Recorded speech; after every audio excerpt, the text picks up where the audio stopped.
It's Wednesday. Oh, no, it's not. It's Tuesday night, and you know what that means. Tell them, Canada Dry. It's time for DAD Dynamite After Dark. Woo.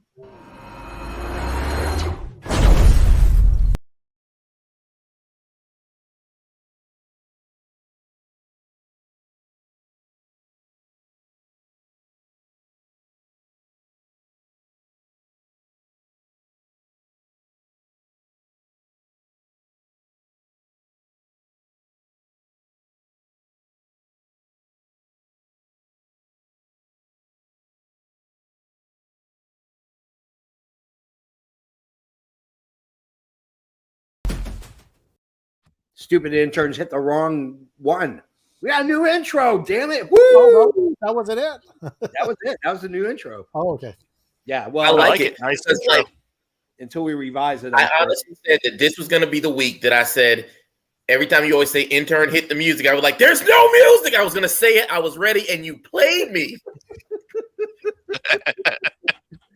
Oh man! All right, it's Tuesday. I'm all discombobulated. I don't know what it is. Your shirt matches our new background too. Yeah, I know. Well, it's my Bruins. You know who let's face it, lost big time to Ottawa. But we don't want to talk about that. We're not. No, we don't want to talk hockey at all. No, we're We talking should about talk wrestling. We should talk about Boston, though. The Celtics are winning by like 13 right now over the over the Sixers. Philadelphia. This isn't basketball I said- after dark. This isn't Exactly. hockey I after said dark. this in the group chat. This is AEW time, not basketball, guys. Come on. All right, so Dynamite was on Tuesday night because I don't know, baseball, hockey, football, soccer, badminton, cornhole, whatever is on Wednesday night, they had to move it. Damn it, Mr. It's our Isaac. resident expert, Mr. Isaacs. Good evening, gentlemen. So we start off hot, okay, super hot. Death Triangle versus Best Friends. I'm going to give you my summation really quickly. Cassie brings the fucking title in a school backpack. That is as boss as you can possibly get when it comes to how to bring your title into the Hey ring. guys, we got an echo going on here. Who's Yeah, I talking? muted mine because I thought it was me. It's usually Joseph. Hold on. Uh-oh. Oh, there it's gone. Okay. So from now on, I'm going to suggest the Dally. Come on, just the Dally. Uh-oh, it's worse. Worse. Is this better? No.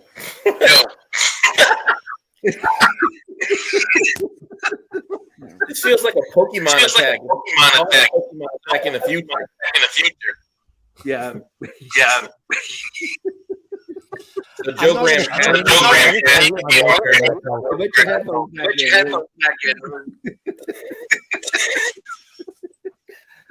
Oh no.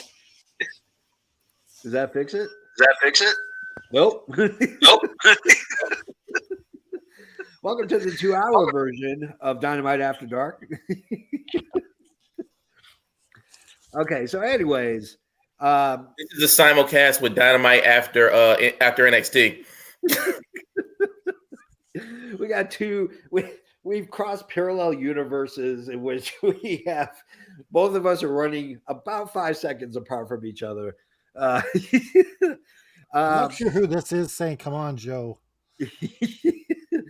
So I'm going to suggest the Dally from now on. Anytime Pac is in a match, the tiebreaker should not be length of time. It should be how many bell hammers are under the ring.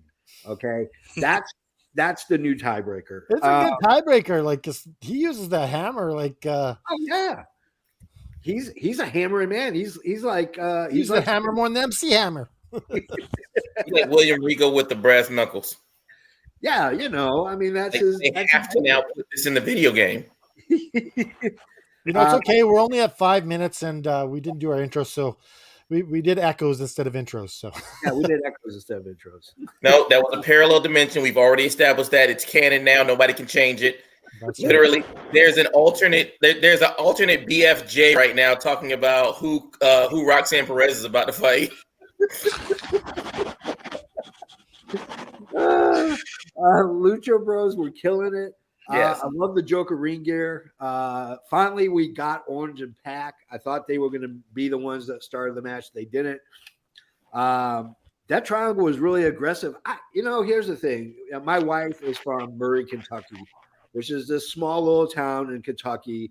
Murray State is their big school there. And you might know them because Jean Morant, who plays for the Memphis Grizzlies for basketball, was from Murray State.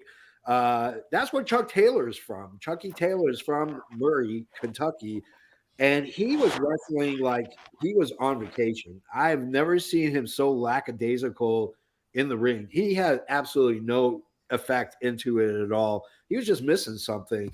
So I'm going to go with Canada Dry first. Canada Dry, your thoughts on the Death Triangle versus Best Friends? I thought this was an odd choice to go first. Yeah, I agree. I definitely thought that it was going to be Dalton Castle and Jericho, but let's throw a few swerves.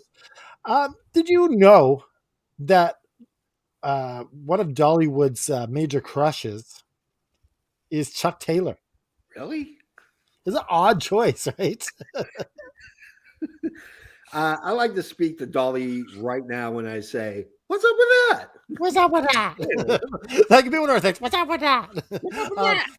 But I thought it was a great match. I thought it was entertaining, and I liked that Ray Phoenix grabbed the hammer away, and maybe some tension going on there. That they can go forward with that. Yeah. Trey J, what are your thoughts on this wonderful opening match? So I was going into this match with the mindset that this needed to be a big showcase for the Lucha Bros. I think that, like, especially after the weekend that Penta had and the weekend that Phoenix had against Vikingo, I think this was one of those times for them to really get back on track, or at least kind of show out on AEW, which is, for all intents and purposes, their American home show. Yeah. And I really wanted to see a lot from them. I didn't really care too much to see much from Pac because I feel like we've over Pac'd a little bit lately. Yeah. But I do have this overarching issue with best friend matches, and I think some of you guys may agree with me. They telegraph the endings of their matches when they come out to the ring. Yeah. It's people like them. Liv Morgan does it a lot. There's a lot of folks who you can just tell when they come out how this match is going to go down. I think that was the only thing that kind of took me out of it for a second. But like I said, the Lucha Brothers brought me back in. So great stuff there. Absolutely. I agree with that. All right. Joseph Pineapple Graham, Monster. If you have not tried this stuff, it is gold. oh my God. What flavor is that, Canada Dry? Ass. Pineapple. He said ass. It's Billy Gunn's son flavor. Yeah, it's Billy Gunn's son. Daddy ass. Joseph Graham, your thoughts on the opening match, Death Triangle versus the Best Friends? Yeah, it didn't live up to my expectations. I expected more from these six, and like I said, like the Best Friends just.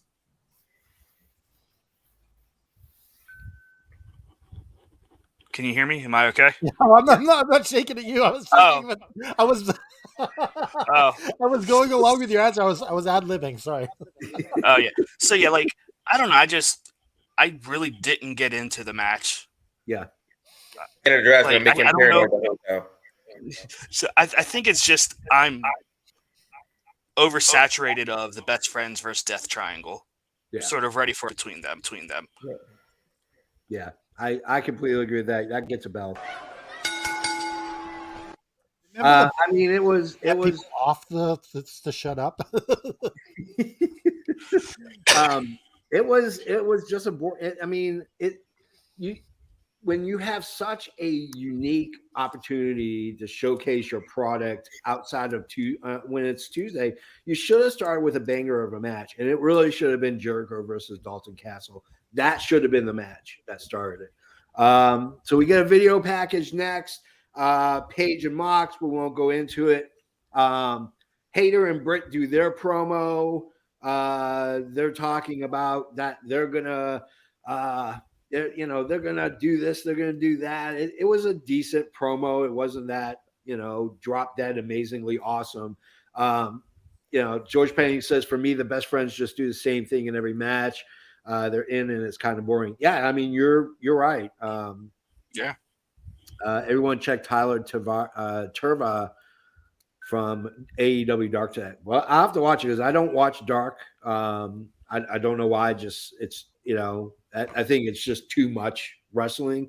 It's just too much. So on a side note, will you watch Ring of Honor when they get their TV deal? Absolutely. Tom said that it's coming 2023. Yeah, I'll watch it. I'll watch it religiously because I've always been a Ring of Honor fan. Let's get to our second match. Sheeta versus Storm. Storm's entrance music reminds me of Barracuda from Heart. It's got that same rhythm. It's got that same flow. Lots of respect for between each other and between them. Kind of led to a slow start.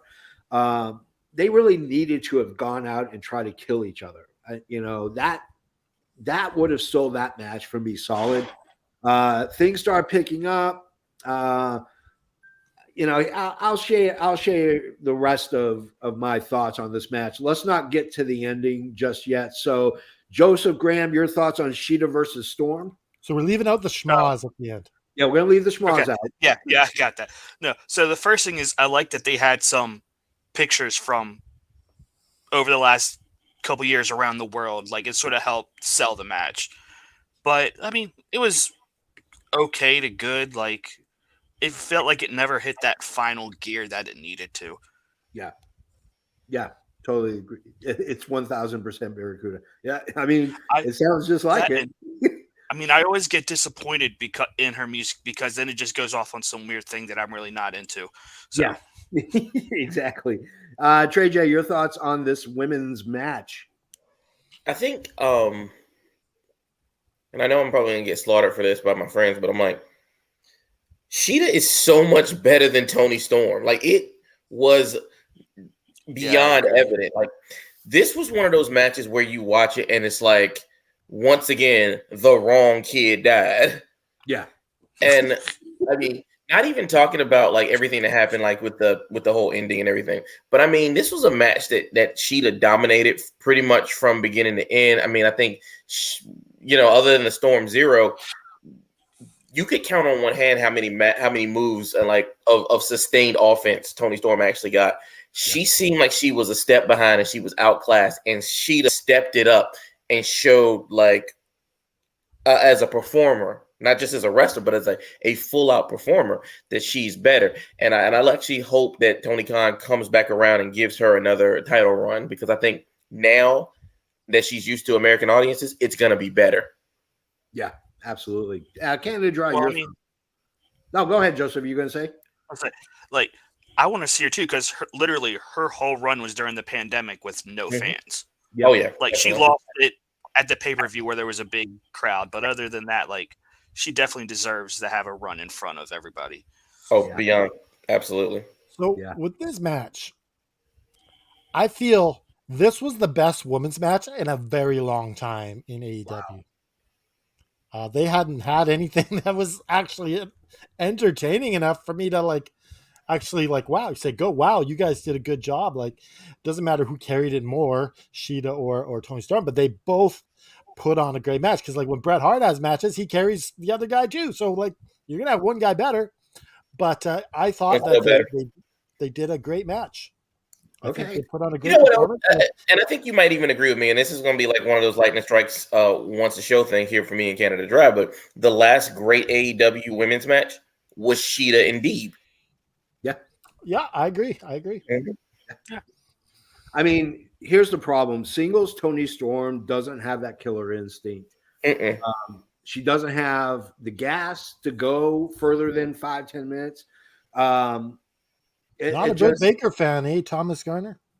Yeah, I mean, Britt Baker, I know you don't like her, Canada Dry, but she's I mean, let's talk about Britt Baker because she makes an appearance. Let's talk about the schmoz. Britt Baker and Hayter come in, which was funny because Sheeta rolled out of the ring and then disappeared. No one saw her. They beat the ever living hell out of Toni Storm. And then Saraya comes in, goes after Britt Baker. They go into the hot dog stand on the concourse A, and we're beating the living shit out of each other. And then Riho comes in. We haven't seen her in like forever. Riho's back, and she mopped up the floor and brought them all in. So, Canada Dry, your thoughts on the schmoz?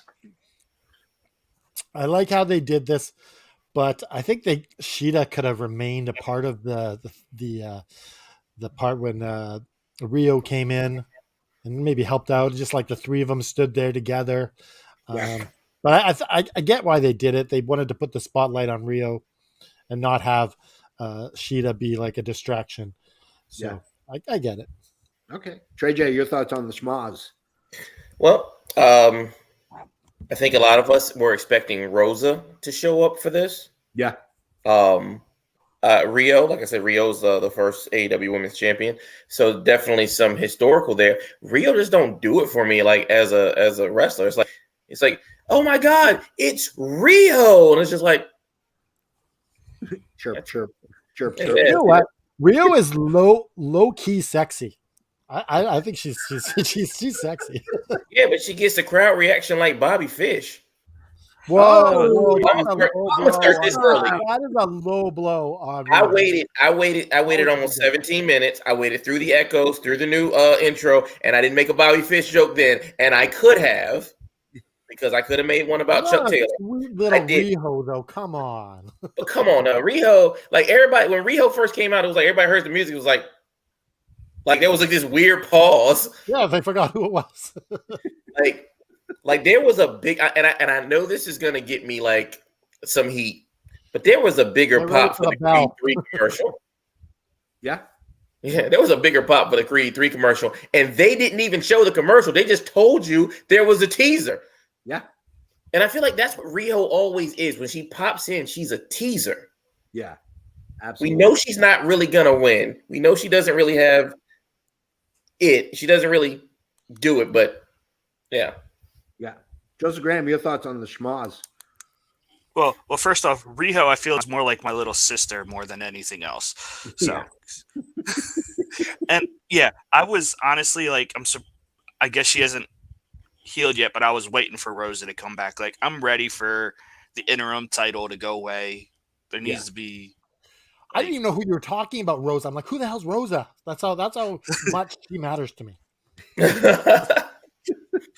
They need to put a time limit on these interim championships more than anything. I think if you're gone for 90 days, 120 days, okay, cool. Like that right there should be the cutoff, though. Yeah. Well, you know what would settle it? Let Rosa beat the living shit out of another person in backstage during a media scrum, and then suspend her, and then automatically make Toni Storm the legitimate AFW. I was AEW kind of trolling Thunder Rosa's Twitter today, and there wasn't much AEW stuff on there. I was like, interesting. Yeah. I was looking at what she's posting, what she's retweeting, and there wasn't a lot. I know she I don't know what she is, but she's been working on Busted Open on Fridays. Like she's on there. She's on Busted Open on Fridays for sure. So we get another video package this time talking about the Kingdom, which is Taven and the Canellises.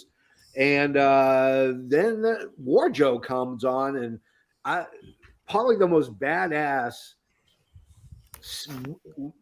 promo Samoa Joe has ever done. When you talk about 6 million deaths and you pick the wrong two guys to fuck with, is amazing. That's why I love Samoa Joe. Look what I got today. Look at him. Got the Joe shirt, baby. That's what I'm talking about, son. Yeah. I am a huge Samoa Joe fan. I've met him multiple times. The guy is just legit one of the coolest guys out there, bar none. In terms of people I've met in real life, he's just a straight up legit cool guy. So Renee Paquette. Let's talk about this because I'm wondering how much they paid her because they are getting their money's worth. There was 4 or 5 What a videos. great signing! What a great signing! I'm loving it. 4 or 5 packages and video and promos and interviews with Renee. So we know she's going to legitimately be pretty much backstage interviewing and everybody. FTR talks about wanting the tag belts. Swerve in Our Glory. Let's face facts. The Swerve in Our Glory tee that they were wearing was far more interesting than what Swerve in Our Glory had to say. I just don't like Swerve in Our Glory. It's Swerve. I think he's holding Keith Lee back. It just doesn't hit for me.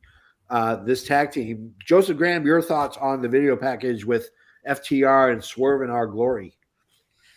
Yeah, I agree. Like when they first came in, I was like, I just wanted them to be solo stars. Like Keith Lee is phenomenal for a big man. Like what he can do, and yeah, just let FTR get their title shot. Like they said, they've been like number 1 for like 8 months now.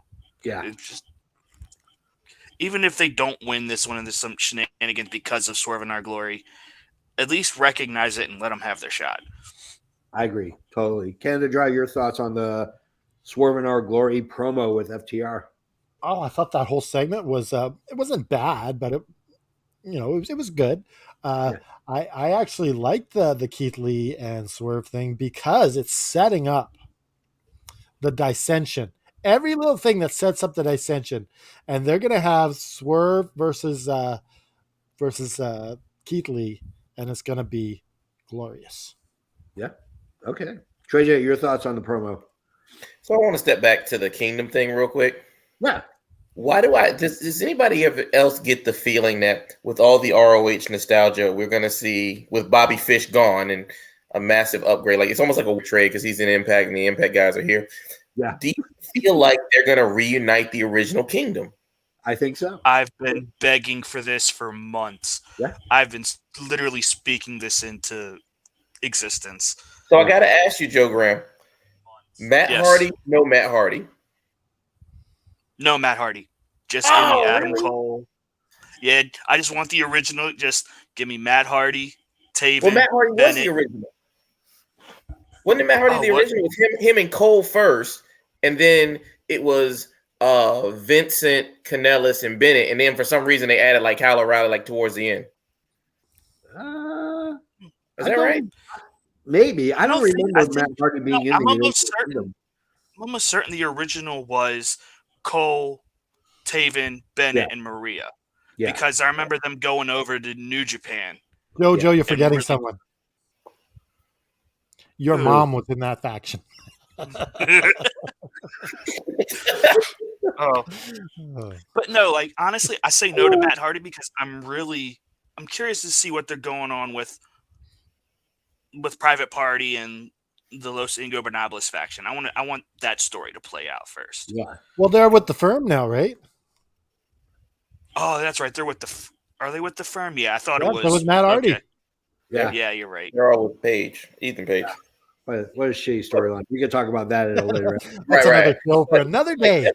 I think like even with the setup of like Wardlow and Joe like coming off dominant against the Kingdom, I think that like an Adam Cole return of any part of this would be great.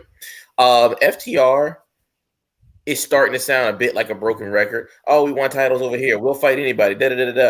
And then it's just like, hey, you guys want to fight us? And it's kind of like, well, I know you guys aren't the champions, but sure, we'll fight you. Of course, this is just a thing to kill time. And honestly, I don't know if Keith Lee is fully ready to be his Keith Lee-ness self. Yeah. And I think I'm worried about that too. And I think that's why they haven't broken him and Swerve up yet. But I'm looking forward to seeing what happens with this. I think Keith Lee is leaning heavy on Swerve right now. Yeah, the match is gonna be good. I mean, regardless. They made and the Gates of Agony were terrible, and FTR still pulled something off with them. So, yeah, I think FTR and Swerve and Keith Lee, I think they can put on a show because FTR puts on a great show with everyone. Oh, absolutely, that's true. Right.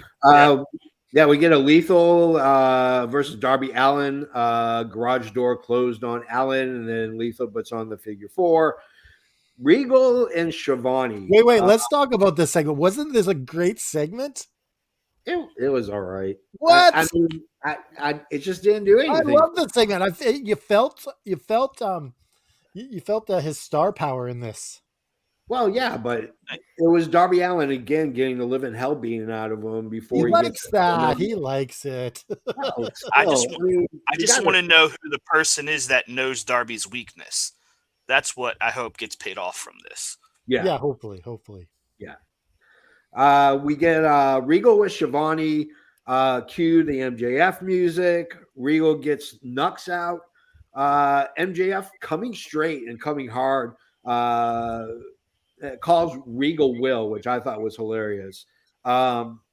Absolutely great fucking promo, but I want a shirt with William Regal grinning. That's right. Sunshine underneath. That's what I want. Pro Wrestling Tees. I know you watched this. I know you watched this show. By God, Ryan, put that shirt out. Sunshine with William Regal grinning. Trey J, your thoughts on the MJF promo? Oh, I was so hoping you gave me this first. MJF cut such a great promo in this.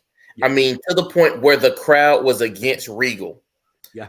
But Regal came back with something that was so like this would have been a masterclass promo. This is why William Regal is such a great judge of talent. This is why William Regal is worth the money they're paying him, however much it is. Yeah. This right here, the way that he pulled the crowd back, and at the same time made MJF look even better throughout the whole thing it was amazing. I mean, he had MJF had them. And just William Regal, little things. The devil is literally in the details. Yeah. This was probably my favorite segment of the night. If I was allowed to pick it during the bell ceremony, I definitely will. I'll let you add it if you want to go for it. Yeah. Oh, sure. Just let everything just go on. Jeez. Yeah, it's Tuesday. Anarchy in the arena, damn it. Spin the wheel, make a deal. So, Joseph Graham, your thoughts on the MJF promo? Okay, so when it's first going on, I'm like, this is great, but I don't care. I feel like this is just a sort of a rehash of his awesome promo with Punk. I was just waiting for him to become that asshole again. Yeah. But did you say you didn't care about this? I felt like it's the same story rehash, just a different cover. Yeah. You're like Sean Spears, heartless. Okay. But look, I'm not saying it wasn't great. I absolutely enjoyed it as just if I hadn't heard the thing with Punk a few months earlier, because there seems to be like a pattern of what he does. But for me, Regal completely turned it around for me. And he said everything I was thinking. And I loved it. Like you said, Regal's worth everything he gets paid. He probably needs a raise just based off that promo tonight. Oh, definitely. So. And I want to point out, too, while we got a moment, Rob Gregg said I was right. Okay. Canada Dry, your thoughts on the MJF promo? Well, I just love this. Every time they have the fan reaction, MJF, and just like calling back to all these emails and the I was just like taken back. Yeah. I was glued to the TV. You're pulling on my heartstrings. And that's really what a great promo guy does. He's pulling on your heartstrings. You want to see what was said next. We're hanging on every word. Yep. And then Regal, like the pressure is on. They're booing him. They're like, you fucked up. You fucked up. And he pulls it out of the fire. And they're like, oh, I guess he's right. The fans are like, okay, we've got nothing on that. So we go to our third match. Remember, this is Title Tuesday is what Taz kept calling it. Mm-hmm. Jericho versus Dalton Castle. Castle has single-handedly the best entrance in wrestling, period. Cruz, the Ring of Honor announcer, looks very much like Brother Love. That guy is beat freaking red. I don't know if it was a red light hitting him, but he looks like Brother Love. Hager still has the hat. I love it. This match solidifies for me at least how much of a Dalton Castle fan I am. The guy is strong. The guy's technical. He can move really quick. Absolutely freaking amazing. Hager screaming into the camera, "I love this hat," was gold. Another T-shirt idea, Ryan. Just a picture of a very angry Jake Hager with the hat, and it says, "I love this hat." It was great. So, Canada Dry, your thoughts on the Jericho versus Dalton Castle match? So, I didn't watch Ring of Honor before AEW owned it, and I'm absolutely falling in love with Dalton Castle. Yeah. The second he had that microphone, I was like, why haven't had him talk yet? Yeah. Like, obviously it's because of Jericho. Jericho said, give the guy the mic. Like the glorious entrance, everything about this guy says I'm a star. Yeah. And I'm guaranteeing you tonight that WWE is looking at the contracts and saying, when can we get this guy? Yeah. Guaranteed. They are going to try and get him. So AEW better lock him up because he's awesome. And just that match alone was great. And I loved it. Yeah. The match was amazing. I mean, it was absolutely an amazing match. Joseph Graham, your thoughts on Dalton Castle, the peacock of Ring of Honor versus the Ocho? This is a great match. I'm just going to say, Canada Dry, when this streaming service is up and running, go watch some old Dalton Castle stuff. Yeah. Go watch his match that he had with Cody where he won the title. Yeah. It's great. Like, that man, he's so charismatic. Like, and what you've seen here in AEW sometimes pales in comparison to some of his ROH stuff. Yeah. Mm. This is a guy who has had a broken back and is still wrestled. So that's what he's got that like thing around his waist there to kind of protect him. Yeah. Yep. Trey J, your thoughts on the peacock of Ring of Honor versus the Ocho? Yeah, so the first time I ever actually saw Dalton Castle, like full power Dalton Castle, was at Final Battle, the last one. And that was the first time I had really like paid attention. Because I thought I had heard of him, but I was just like, whatever.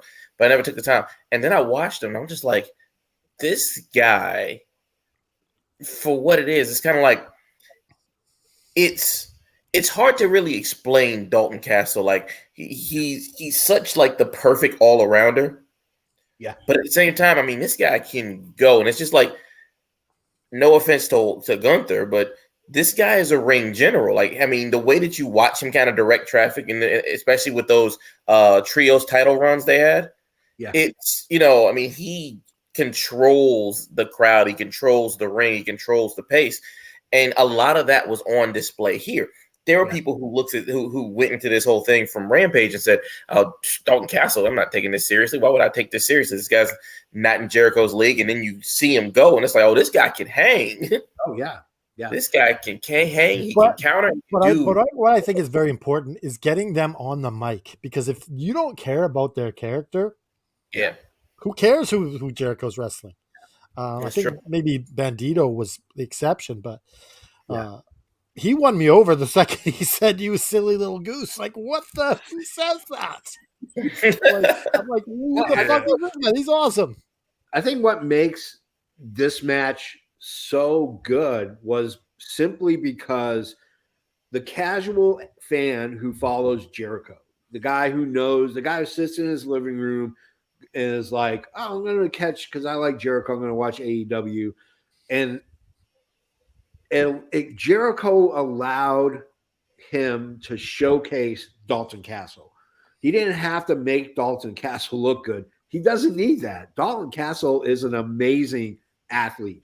But the fact that he got to wrestle Jericho, and the fact that Jericho gave him the opportunity, and if not anything, the platform to showcase who he was to people outside of Ring of Honor fans was immense. And that made Dalton Castle a made man in the casual wrestling fans' eyes. Do you guys want Chris Jericho to change the belt as far as desecrating Ring of Honor? Do you want him to change the belt? Yeah. I do. Not so much. I don't want him just to desecrate, but I want the newer ROH title back, ROH World title back. It's so much better. But in the I would love for him to have a Ring of Jericho belt. Yeah, that's what I'm saying. Like, just go full Daniel Bryan with the Earth belt, but you get the Ring of Jericho belt and just full like Summon Skull, like the Smoking Skull belt and stuff like that, and have a Rock head full belt. Have you guys noticed that for all the desecration that Jericho's doing to Ring of Honor, he has built up these guys in their losses so well. Mm-hmm. Yeah, I mean, he's taken over, I think, the role that Cody once had in the beginning, where Cody would take these guys and then, he beat them for the TNT title, but the way they come out looking like $1 million afterwards, I mean, you want to see more. And I think that's what we've gotten so far with Bandito, with Dalton Castle, and even to a certain extent, we kind of want to see another Daniel Bryan match now. Yeah, absolutely. We didn't really mention this, but Jericho is signed till 2025 now. Yeah. And he's got a producer role now. Mm-hmm. And it's like assistant creative or something like that. Yeah, I mean, he's already been doing the work. He might as well get paid for it. Yeah, like I think it's great. So, I got a question. Yeah. With this Jericho thing, who do you guys think is going to be the next challenger? Because there's a couple former champs on AEW roster right now, but I just wonder. I think it's Lynn. How much longer does it go? It's not going to be Lynn. I think he's going to make a comeback and he's going to have one match. I think that's what no, not with that match. There's no way he's stepping in the ring. You saw a pile driver tonight. Why not? No. What happened was Jericho gently dropped him into a pile driver. And he's in no condition to wrestle. Oh no, not at all. His neck is so fused. I'm surprised he even can turn the look to see if he has to ruin the pass on the highway. Oh, that's why that pile driver looked like that. Okay. Oh yeah. I was like, what's with the shitty pile driver he's doing? It was like if you really want to see Jerry Lynn at his prime, Ring of Honor or ECW, and he was in ECW later in their run, and so he wasn't. His WCW stuff was shit. Oh, his WCW stuff was crap. But go see him in ECW against RVD. Yeah, exactly. Or Ring of Honor. Anybody in Ring of Honor. He was probably 10 years ahead of his time in terms of pure talent with Jerry Lynn. I'll tell you who I think should be next, and it won't be, but I wish it was. I think it's going to be Jonathan. I wish it was Jonathan Gresham. I would love to see Gresham and Jericho beat the ever-living shit out of each other. I think it'd be cool if it was CM Punk. I said that in our chat, and my God, some of the responses I got. I was like, I was gonna say that too, but I'm like, I don't want any of these responses that Graham's getting. Oh, it's funny. Did you catch Shivani talking about? He's like, hey, Jericho is one of two people that's won the AEW and the Ring of Honor World Championship, and did not mention CM Punk by name at all. They just said he's one of two. I think we're still a wait and see. Like I think that Punk could overcome all this stuff. Like I think the fans would eventually welcome him back. If he wants, I think everyone. Yeah, I think he's coming back. But I definitely could see Jay Briscoe as a potential challenger. Yeah, I think if they really wanted to pull, well, he's signed, isn't he? Yeah, he signed to him already. Yeah, but I would also like to see Davey Richards. Davey Richards been doing some good stuff since he came back. Yeah, and I've always been a Davey Richards fan. At some point in time, maybe Kyle O'Reilly or Cole. Yeah. I mean, has he faced Jay Lethal yet? Because I'm pretty sure that's. We're wrong there, Thomas. Thomas thinks it's going to be Jerry. It's not going to be Jerry Lynn. Doesn't Thomas look like Redbeard? What's his name? Redbeard? Yeah, he does. And what about Daniels? Do you think Daniels has any more matches left in him? I mean, yeah, because he still wrestles over in Japan. He's still Okay. He wrestles on the Indies. So Daniels he's is a still former wrestling. champion. Who are we talking about? Christopher Daniels. Yeah, Christopher Daniels, the Yeah. fallen angel. I think that you could put on a good match with Jericho and Daniels. And you got maybe Roosh, on right? Rampage, not on Dynamite. Roosh was the champ recently too, right? He was like the one who ended up. Champ He just was the one who beat Taven, right? Yeah. And then that leads He to lo- Taven also. Roosh was supposed to defend it against Gresham, but got sick and couldn't make it. No, that was Bandito that was supposed to defend against the Gresham. Bandito. But I think Yeah. you want faces. Bandito You don't want had heels. Huh? You want faces, not heels. I mean, True, but I mean, you can easily make a quick turn. That's not the problem. I think the problem is, you have such a storied history of Ring of Honor champions, and there's only been 29 now officially. 28, 29. Yeah, 28, 29. You know what, guys? I would really like this one that Rob is suggesting. Markova I'd be down will for be that. challenger. She's on the podcast on Sunday. Yet excited. Yeah, she is Nice. on the podcast on Sunday. We'll hype it up in the end. Yeah. But I mean, I don't know. For some reason, I think Gresham would be a perfect opponent for Jericho. I think we have it right here. I think this is who it is. I mean, Yeah. Samoa I was Joe going to say, Joe Samoa has to would be- get it. He's the TV champ right now. I mean, Yeah, maybe they can. Maybe he can fight Hager, and then Hager can get the TV belt, and then no, Ring of Honor. no. And then he can be like, Don't speak wait a that second, I don't evil need this hat anymore. I got the belt. KFC. I want you to know that when you said that, the part in Joe's hair switched to the other side. It's like Venom. It's like symbiotic. It's got a mind of its own, We'll get through the muck and the mire of the promo packages that came before, but I just want to get to the main event. Adam Page, John Moxley. Page comes out to the ring, super intense. Mox strutting with confidence. Page does a reverse and basically plays Moxley's role and goes out into the crowd and starts beating the living hell out of him. He had a high spot maneuver, the backflip from the raft, or not the raft, from the walkthrough. Man, all I gotta say is this: Moxley. I mean, get their asses in the ring and start the match. You're killing my tiebreakers with these. Let's fight. Let's fight during the commercial break, and then let's screw with Falcon's freaking the JFB's tiebreaker number. Were you over pretty 20? high. I was right at 20. Okay. Yeah. 'Cause I was at 18. Yeah. Well, originally I had 15, and I was like, I talked to my tag partner, and he's like, Your tag team partner fucked you over big time. I went for 16:45, and I saw the time. I was like, oh man, I'm going to be so wrong. And I was glad when I saw him brawling out in the crowd. He was like, I was going to say Tony Perrone was overthinking this so much. He's like, oh, what about this? What about this? I'm like, you got 5 minutes to get your picks in, right? Listen, we'll get to that because I think AEW dropped the ball and had a prime opportunity to do it, and they didn't pull the trigger. But yeah, get in the ring. You're killing my time. Oh, surprise, surprise. Guess what? Mox is bleeding. Hey, if you had that pick. It's one of the rules of life. Mox must bleed. Yeah, Mox must bleed. Hogan must pose. Mox must bleed. Yeah, see, the human body has 8 gallons of blood in it, and Moxley has 9, so it just has to come out somehow. He blood extra. Remember when they used that bloodletting? He would be perfect for that.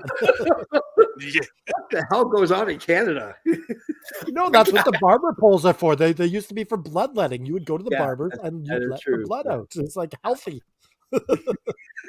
Well, they thought it was healthy. They thought it was healthy. As they're having their smoke. Get some blood out of me. Well, you guys know that the spoiler for Halloween Ends is that Michael Myers tries to stab Mox, and Mike's like, fuck that. I got to bleed like this on a regular. And Mox is going to be your new villain in Halloween 4, Return of Mox.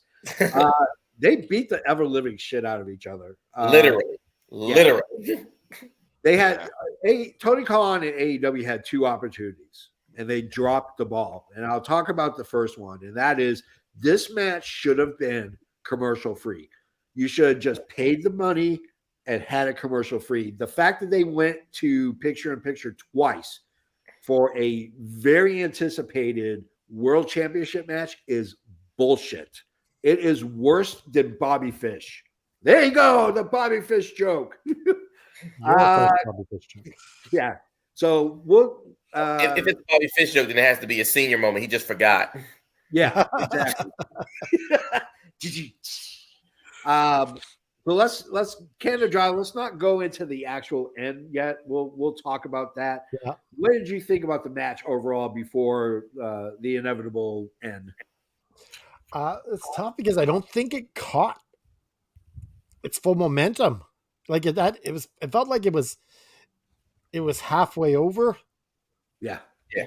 So it's tough to even judge that match. Yeah.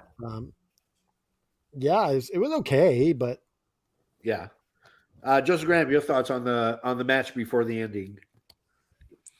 It definitely felt like it was getting ready to kick into that next gear when the unfortunate situation. But I liked how it started. Loved the brawl. Like just to see Hangman just go up there and just do that moonsault, like no fear. It was great. Yeah. Oh, it was awesome. Trey J, your thoughts?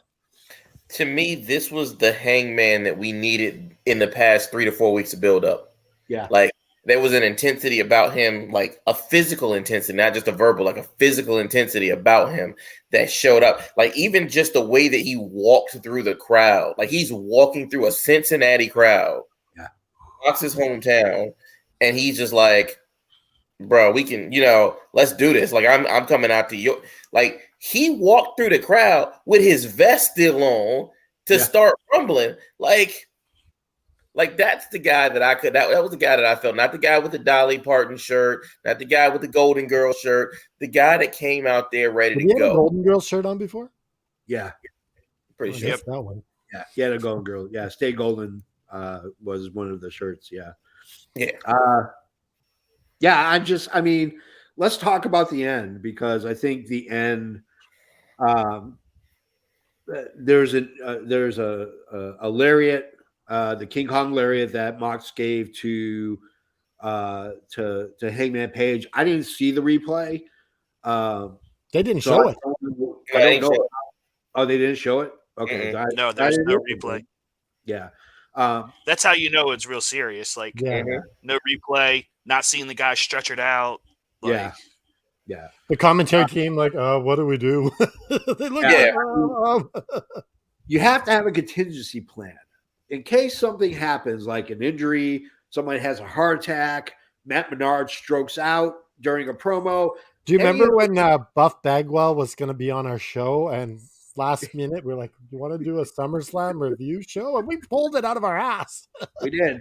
We yanked that out of our ass like a mile and a half long. It was not pretty. It was not. Have you talked to Buff Bagwell about our money or your money that you paid? All I know is he's in rehab. He relapsed and he's in rehab. So his manager assured me at some point Buff Bagwell will be on the All Effing Wrestling show. Okay. If it doesn't work out, y'all have to be able to at least simulcast his funeral. Yeah, exactly. It's after dark, so you can have that. It is after the 42-minute mark. My dark humor is now at full. Yeah. I'll tell you what, it is weird to hear Excalibur talk at a normal pace when reviewing a card. Yeah. Exactly. He's like, let's see what matches we got here today. I'm going to talk in my normal speed. I mean, it sucks that Hangman Page got hurt. And I'll rewatch the episode just so I can see exactly how he landed when he took that bump. But, I mean, for all intents and purposes, they had a prime opportunity with still time remaining to do what I predicted they would have done in the AFW prediction league, which is MJF was going to cash in, and MJF was going to go ahead and beat Mox and win the world title, and then Mox could go take his vacation.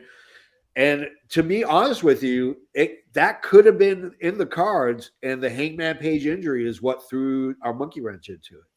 I don't think it was.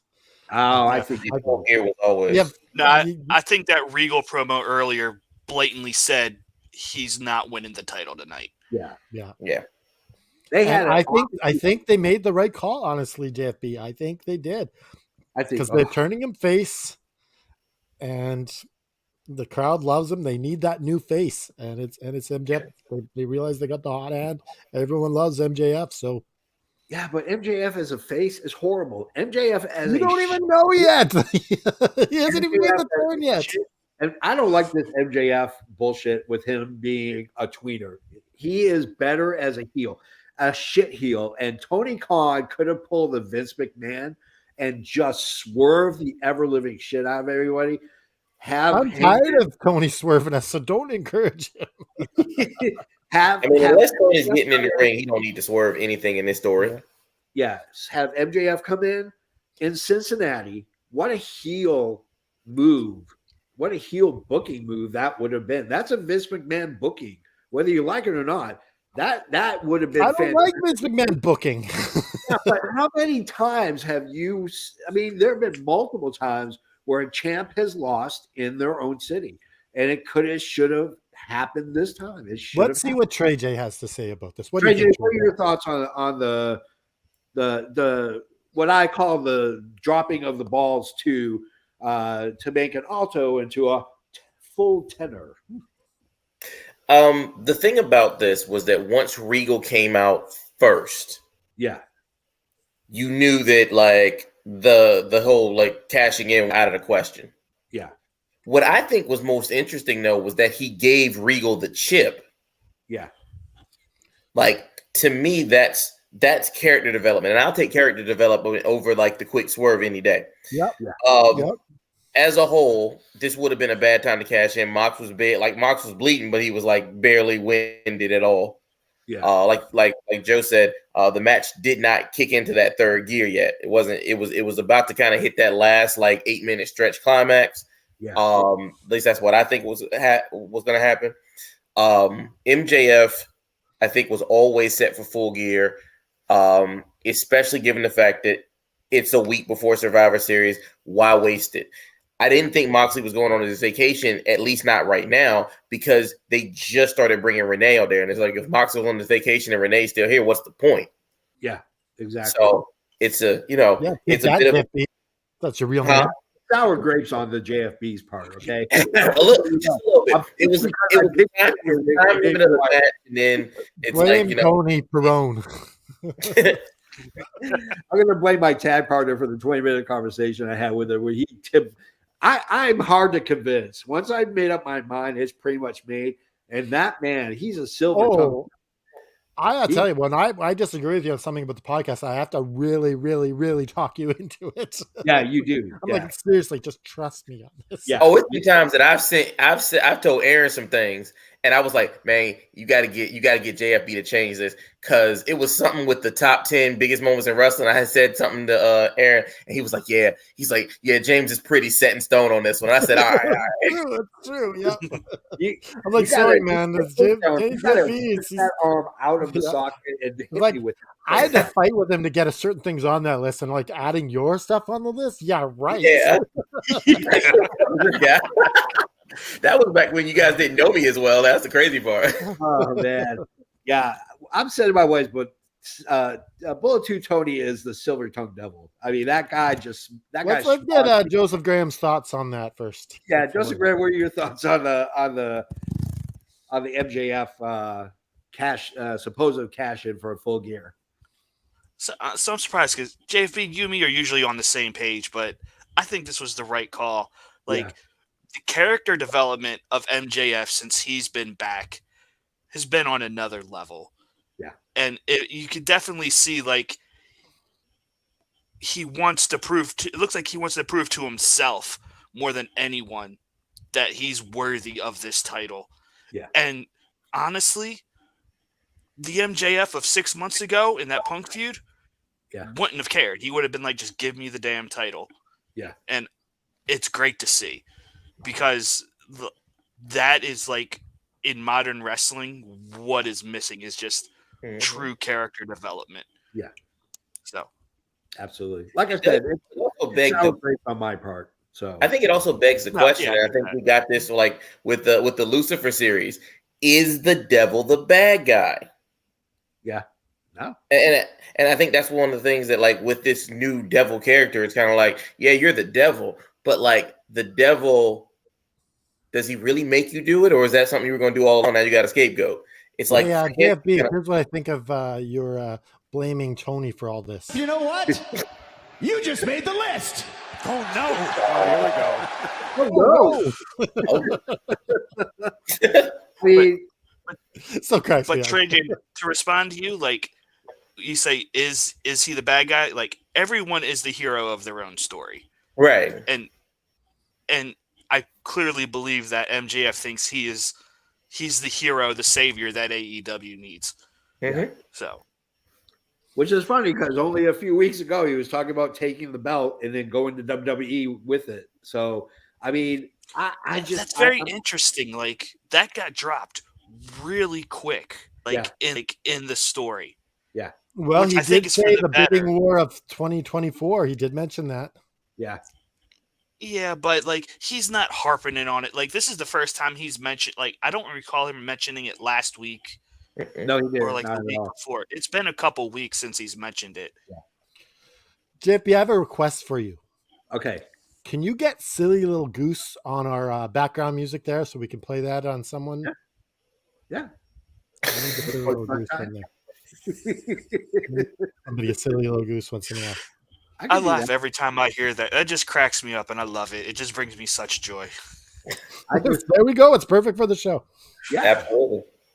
I'm telling you. All right, guys, that's it. I mean, we're at the end of the show. Holy crap. So we got to do what we traditionally do, and that is this. You have to pick, and usually it's your favorite match, but I'm going to allow favorite match / segment, and how many bells would you give it? And I'm going to save Trey J for last. I'm going to go Joseph Graham first, favorite segment or match, and then what was the bells? So I'm going to go 3.5 bells. Okay. And I think I'm going to go with the second interaction of MJF when he came out. Just you saw a little bit more character development. Like that promo that he cut at the end was great. And I don't want to steal Trey J's thunder. So all right, good. Stand to dry, you're next, my friend.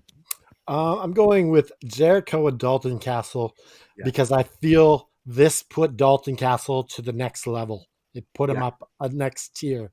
And anytime someone becomes a bigger star, that's a win.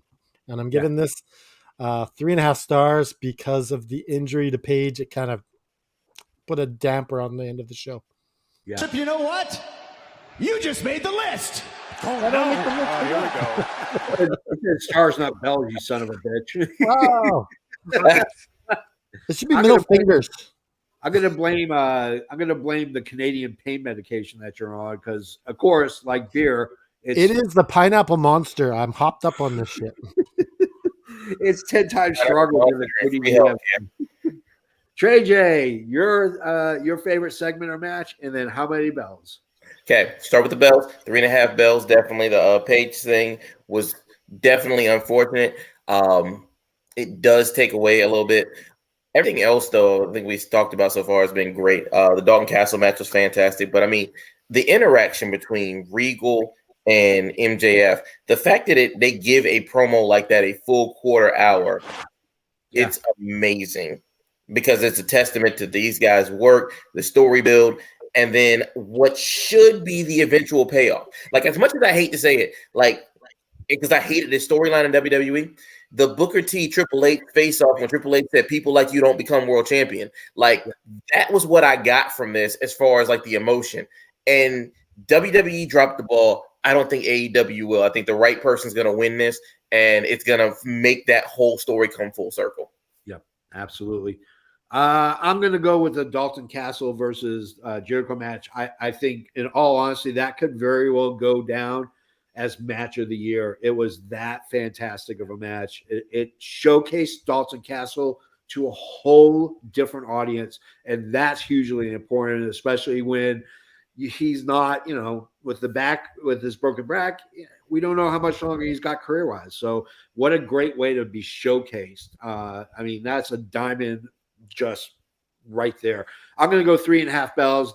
I would have been 4 bells, but Hangman Page getting hurt, you don't ever want to see that at all. And we here at All F and Wrestling, we hope that he gets at least a speedy recovery. So yeah, you can go to our website. It is FNWrestling.com. You can scroll all the way down. Look at all our social media links. You can contact us on Twitter, Facebook, Instagram, TikTok. We might be on social media sites that nobody knows. We're on LinkedIn, damn it. Yeah, we're on LinkedIn. I'm on LinkedIn, at least. I know that. So what is LinkedIn anyways? I don't even know. it's like a business to business. Like, It's dumb. I Yeah. don't think it's- it's social media for boring people. You can go to our Pro Wrestling Tee store at prowrestlingtees.com/F and Wrestling. If you like old school wrestling and you are a big fan of Adrian Adonis like we are, prowrestlingtees.com/Adrian Adonis, where you can get all his merch. We run his store. All the proceeds go to his family. Sunday on the All F and Wrestling show, I'm super excited. we have Natalia Markova. She's going to be in the worldwide studio. She's traveling. We paid for airfare. We put her up at the 5-star hotel. We got her first class accommodations. We got her a year supply of turtle wax. Man, we are rolling out the red carpet for Markova. She will be on the show live, but it's an hour early. It's going to be 12:30 Eastern, not 1:30 like we normally do. So make sure you set your clocks ahead or back, or set your alarm so you don't miss it. And she's going to answer all your questions. We're going to have a set time where we Yeah. can we'll Yeah. pick out some of the questions. But I'm super excited. She is very important to F and Wrestling. We probably wouldn't exist without her. So That's true. to me, she's just as an important guest as if we had Chris Jericho, because she's that pivotal to our foundation here at F and Wrestling. So She's the matriarch of F and Wrestling. yeah, the face of F and Wrestling, the matriarch. Matriarch. With that, we'll see you on Sunday at 12:30 Eastern. And remember, Oh wait, you didn't. Yeah, wait. On behalf of Joseph Graham. I'll Trey, screw Joseph Graham. No, just kidding. I'm the JFP. Play us out, Canada Dry. Remember, Joseph Graham, just keep fighting. See ya.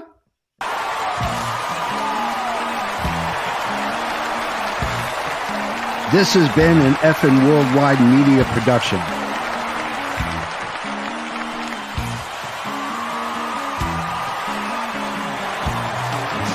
You can find us on all social media platforms like Facebook, Twitter, and others. Head over to our YouTube channel at youtube.com/effing wrestling. And while you're there, click like and subscribe. Want some swag? Head to our store at prowrestlingtees.com/effing wrestling. You can find all these links and much more at our awesome website, effingwrestling.com. As the JFB always says, you can book it.